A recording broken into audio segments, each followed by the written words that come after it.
changes.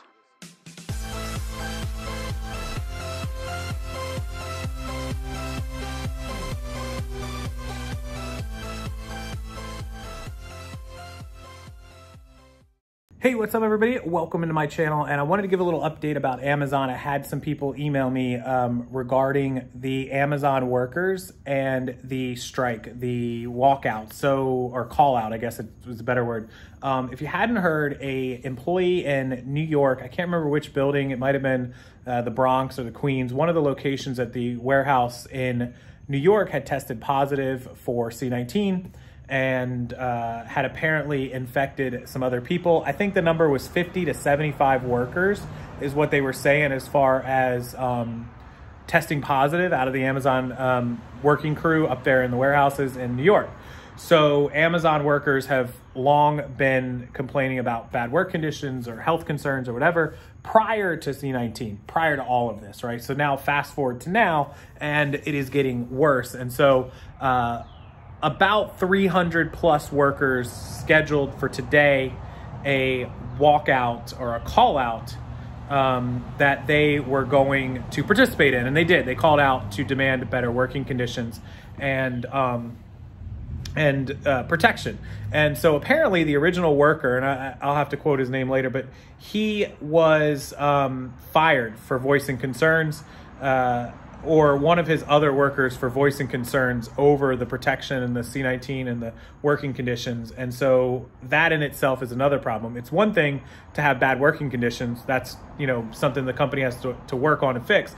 But to voice concern and to be fired, to be terminated over it, is another story in itself. All right, so I took a look. His name is Chris Smalls. He works out of the Staten Island Amazon warehouse, and he was fired for protesting bad working conditions around the C19 and other health conditions from Amazon's warehouse. Now, the other gentleman, Mr. Flowers, works out of the JFK unit, the warehouse, which is just around the corner from Staten Island. And he was part of the 300 people who called out today, called in sick to protest the working conditions and the unsafe conditions, especially with C19. Now, 300 out of Amazon's 800,000 plus workers is a very, very small number. It's 0.00003%. So it's not going to disrupt any of your packages or shipping or sellers, but what starts small, little, pebble in the lake can expand and get bigger. And Amazon doesn't want that, especially with the previous exposure that they had around these working conditions. We all heard about it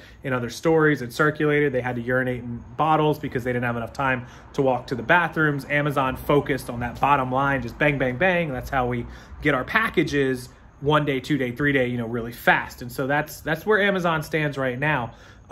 They've already had at the Staten Island location, the JFK location, excuse me, the second guy, Mr. Flowers, saying that they've had 75 plus positive C19 tests. Over at the JFK or at the Staten Island, it could be 25 or more. So they're over 100 positives. That is New York. We'll take it with a grain of salt because it's New York. But if any of those positives start popping up outside in other communities, that could be a real problem for Amazon. They don't want that to happen. And they really need to quash this and upgrade it. Now, if there were other positive tests outside, there's no doubt in my mind they'd do something about it immediately. With it being in New York, we'll have to wait and see what kind of changes they make. What do you think they're going to do? What do you think Amazon will do about this growing problem of more and more positive workers and more health concerns and protests and strikes and call-outs? It's a small number right now, but as we know, anything that's small can grow big. The other thing is that if you remember a couple months ago back in Chicago, some workers protested for changes to the Amazon healthcare and paid time off and personal time and all that, and they got it. So Amazon is willing to play ball a little bit, but currently they only give sick time off for workers that have either definitely tested positive, or been exposed directly to somebody that tested positive. So what the workers are saying is that there's a lot of people who may either still have it, haven't tested, been around somebody, didn't test, et cetera, that are still working these warehouses to get your packages out to you. And that could cause the rates to climb exponentially. We'll have to see. I don't know. 75 to 100 cases across 800,000 workers is, again, a very, very small number. but Amazon is going to have to address it in some way, some fashion, especially because it made national news today across millions of newspapers and websites and YouTube videos, including this one. And so it is something worth looking at and covering.